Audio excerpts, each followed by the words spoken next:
Good morning students. हमने first chapter complete कर लिया है अपने साइंस का। अब हम सेकंड चैप्टर कंप्लीट करेंगे। सेकंड चैप्टर का नाम है कंपोनेंट्स ऑफ फूड। देखिए, मैंने आप लोगों को क्वेश्चन आंसर एक्सरसाइज की पीडीएफ सेंड की थी। उम्मीद करता हूँ आप सभी बच्चों ने उसको अपने आंसर कॉपी में लिख लिया होगा। उसको कंप्लीट करना इसलिए ज़रूरी है बच्चों, अगर आप उसको कंप्लीट नहीं करोगे तो फिर आप लर्न कैसे कर पाओगे, आप लर्न नहीं कर पाएंगे। ठीक है, लर्न करना बहुत ज़रूरी है।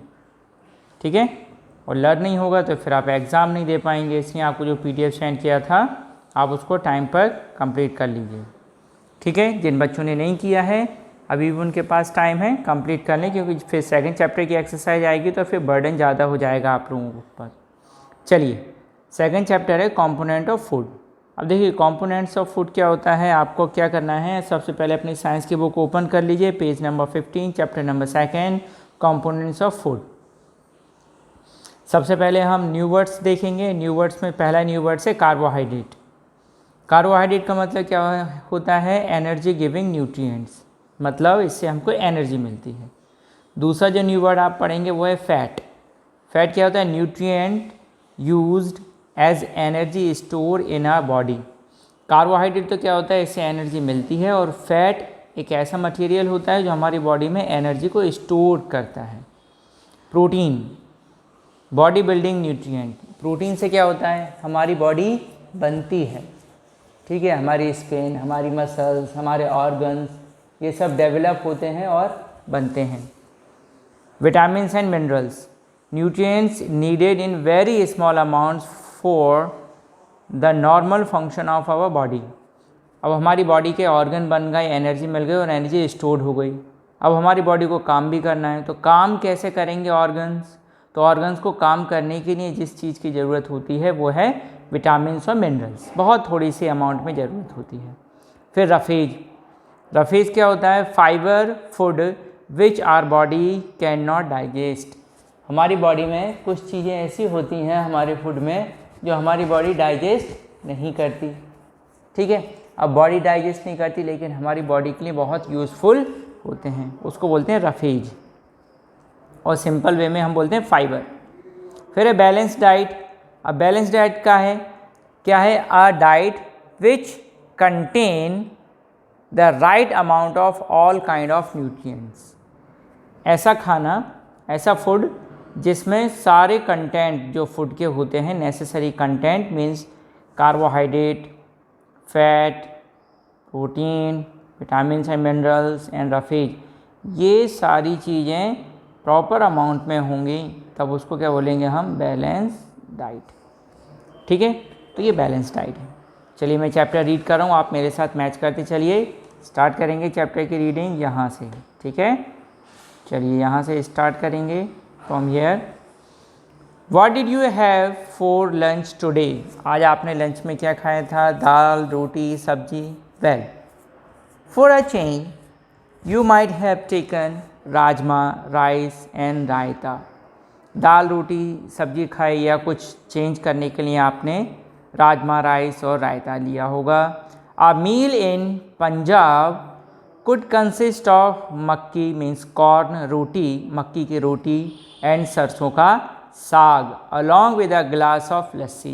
अगर आप पंजाब चले जाएं तो आपको जनरली वहाँ का ट्रेडिशनल फूड क्या है, मक्की की रोटी और सरसों का साग, साथ में एक बड़ा ग्लास लस्सी का।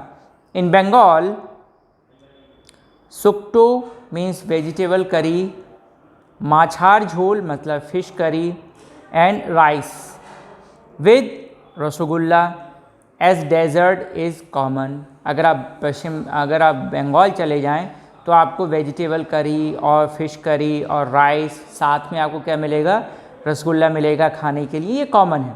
इन South India, South Indian state, idli sambar and sambar rice with butter milk is generally taken in lunch and dinner. अगर आप सदर्न स्टेट जाएंगे इंडिया के, ठीक है, तो वहाँ आपको क्या मिलेगा जनरली खाने के लिए, इडली सांबर और सांबर राइस और बटर मिल्क, छाछ, ये सारी चीज़ें आपको मिलेंगी लंच में और डिनर में। तो आपने देखा हमारे इंडिया में कितनी सारी चीज़ें हैं, डिफरेंट चीज़ें हम खाते हैं। Thus we eat that our meals generally consist of variety of items. आप बहुत सारी चीज़ें खा सकते हैं. Have you ever thought why do we have such a variety of food in a meal? अब आप सोच रहे होंगे कि हम इतनी सारी चीज़ें वैरायटी में क्यों खाते हैं. Why don't we have just popcorn and buns in our meal? Let us explain. हम पॉपकॉर्न क्यों नहीं खाते, ठीक है, और बन क्यों नहीं खाते. चलिए उसको देखते हैं क्यों नहीं खाते हम अपने डाइट में. In the previous chapter you have read that our body required food to get energy for all life process. हमने फर्स्ट चैप्टर में क्या पढ़ा था कि हमारी बॉडी को जितनी भी लाइफ प्रोसेसेस हैं उनको प्रॉपर तरीके से चलाने के लिए क्या चाहिए, एनर्जी चाहिए. ठीक है, थर्ड पैराग्राफ में बच्चों. ठीक है, तो in the previous chapter you have read that our body requires food to get energy for all life processes and for growth, repair and maintenance of cell and tissues. और क्या चाहिए, proper growth के लिए, repair के लिए. Repair मतलब जब चोट लग जाती है हमको, हम इंजर्ड हो जाते हैं तो वहाँ प्रॉपर हीलिंग के लिए, और maintenance of cells and tissues. Can a single food item fulfil all these needs? क्या कोई एक चीज़ इनको पूरा कर सकती है? नहीं कर सकती. आप अपने फैमिली से अंदाज़ा लगाइए. आपके फैमिली में आपके फादर हैं, मदर हैं, ग्रैंड पेरेंट्स हैं. क्या फादर सारा काम कर सकते हैं? नहीं कर सकते. क्या मदर पूरा काम कर सकती हैं? नहीं कर सकते. फादर और मदर दोनों मिलकर फैमिली को अच्छी तरह से प्रॉपरली मैनेज करते हैं. फिर ग्रैंड पेरेंट्स की भी अपना एक रोल होता है फैमिली में. कुछ डाउट्स ऐसे होते हैं जो हमको पेरेंट्स से सॉल्व नहीं होते, फिर हम अपने ग्रैंड पेरेंट्स से पूछ लेते हैं. तो फैमिली में फिर हमारे बिग ब्रदर, एल्डर ब्रदर और एल्डर सिस्टर, और जो हमसे छोटे होते हैं यंग वन, उनका भी हम ध्यान रखते हैं. ठीक है, तो हम अपना एक प्रॉपर रोल प्ले करते हैं फैमिली में, करते हैं ना. इसी तरह डाइट भी है. कोई एक चीज़ हमारी बॉडी की नीड को कंप्लीट नहीं कर सकती. आप सोचो केवल शुगर ही शुगर खाएं, तो क्या केवल शुगर खाने से आपकी बॉडी की रिक्वायरमेंट पूरी हो जाएगी? नहीं होगी. किसी बच्चे का मन करता होगा चलो सॉल्ट खाते हैं, तो क्या सॉल्ट खाने से रिक्वायरमेंट पूरी होगी? नहीं होगी. किसी बच्चे का मन कर रहा है चलो पानी पीते हैं, क्या पानी पीने से बॉडी की रिक्वायरमेंट पूरी होगी? बिल्कुल नहीं होगी. आप चिली खाएं, कुछ भी चीज़ अगर एक ही इंग्रेडिएंट आप खाएंगे, कुछ भी खाएंगे, एक ओनली वन, तो आपकी बॉडी की रिक्वायरमेंट पूरी नहीं होगी. इसलिए आपको क्या चाहिए? डिफरेंट आइटम्स चाहिए. So can a single food item fulfil all these needs? No, it can not. To get energy we need to eat energy giving food. Our body undergoes growth, so it need body building food as well.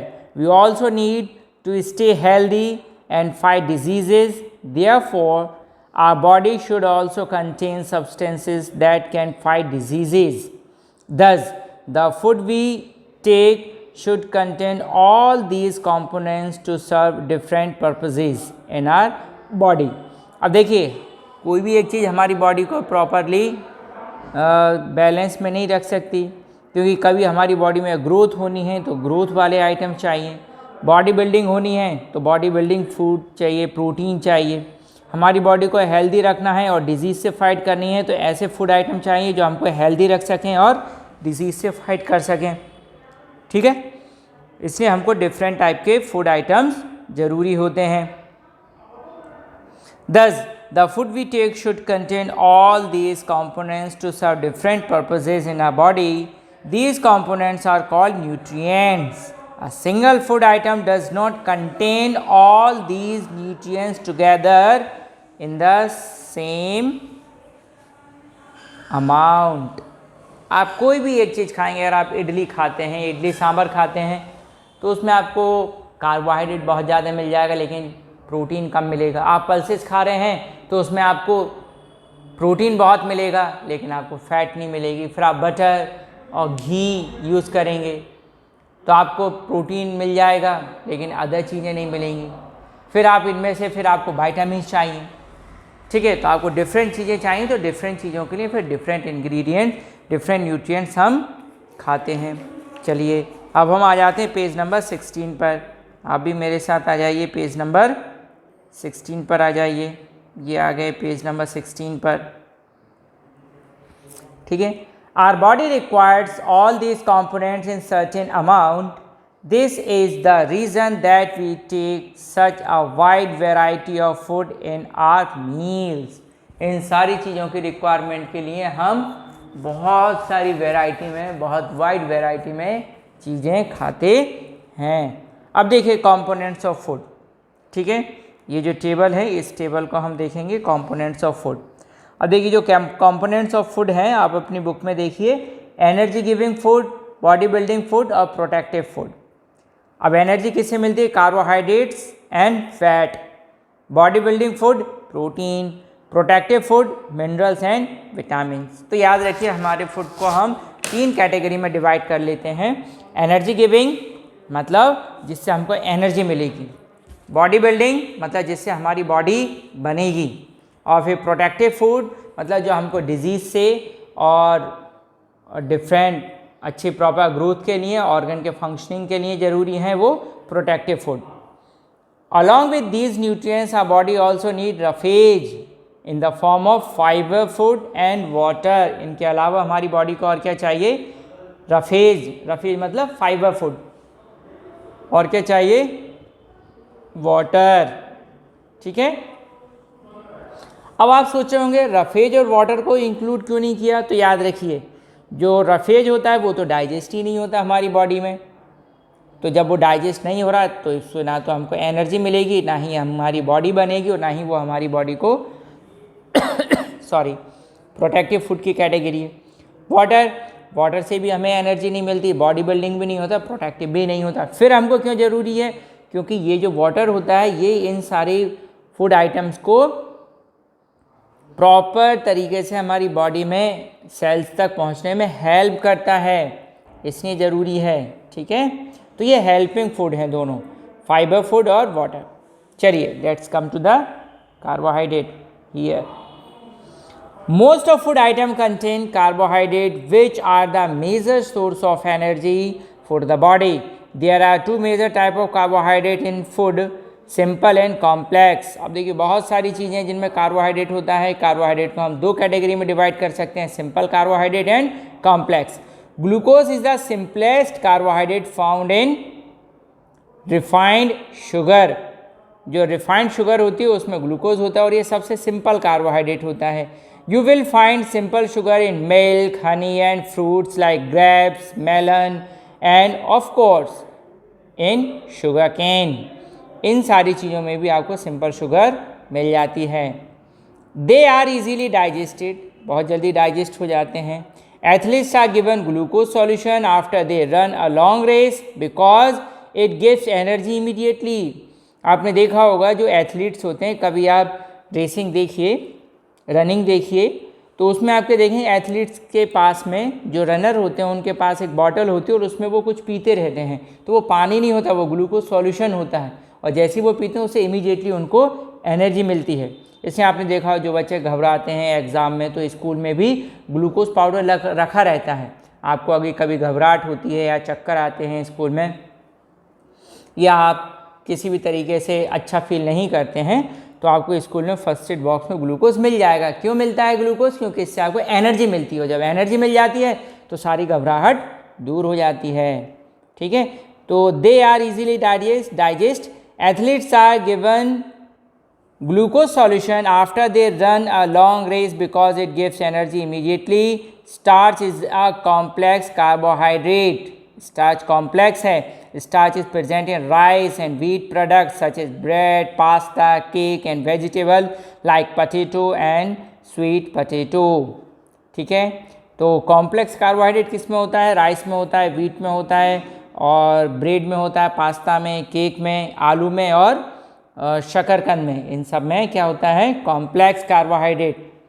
The presence of starch और sugar can be detected in food with the help of simple chemicals. अब एक simple chemical है activity number 1, इसकी help से हम पता लगा सकते हैं कि हमारे जो फूड है उसमें कार्बोहाइड्रेट है या नहीं। तो चलिए let's read activity number 1। To test the presence of starch in food items take some rice grains and grind them, थोड़े से चावल ले लीजिए, उनको पीस लीजिए। Put the powdery rice in a test tube, test tube में वो जो राइस आप पीसेंगे ना तो राइस फ्लोर बन जाएगा। And add a few drops of iodine solution, उसमें थोड़ा सा आयोडीन सॉल्यूशन डालिए। एंड शेक वेल, अच्छे से उसको हिलाइए। Do you observe some colour change, अब देखिए राइस पाउडर कैसा होगा, वाइट कलर का। जैसे ही आप आयोडीन सॉल्यूशन उसमें ऐड करेंगे, आयोडीन कैसा होता है, रेड कलर का, ठीक है, आयोडीन सॉल्यूशन रेड कलर का होता है, रेड ब्राउन, और राइस कैसा होता है, वाइट। अब रेड और ब्राउन और वाइट मिलके कलर कौन सा आ जाता है, a blue black colour shows that starch is present in rice. जैसे ही आप ऐड करते हैं तो कलर कैसा हो जाता है, it's turn into blue black.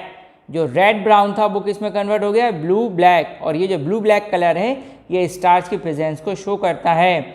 Now perform the starch iodine test on the potato, wheat, apple and bread. Note the colour change, इस तरह आप उनके कलर चेंजेस को नोट कीजिए। ठीक है, चलिए आज इतना ही रखते हैं, कल इसके आगे हम फैट स्टार्ट करेंगे नए लेक्चर में। ठीक है, तब तक के लिए इस लेक्चर को आप बार बार देखते रहिए और समझिए हमारे सोर्सेस ऑफ फूड क्या हैं और कंपोनेंट्स ऑफ फूड क्या हैं। ठीक है, ठीक है, तो इससे क्या होगा, कंपोनेंट्स ऑफ फूड चैप्टर का नाम है sources of food and components of food. ठीक है, तो इसको आप याद कीजिए और समझने की कोशिश कीजिए। आप इसको वीडियो को जितना ज़्यादा देखेंगे उतना ज़्यादा अच्छा आपको समझ में आएगा और बार बार देखने से याद भी हो जाएगा। ठीक है, चलिए तब तक के लिए गुड बाय।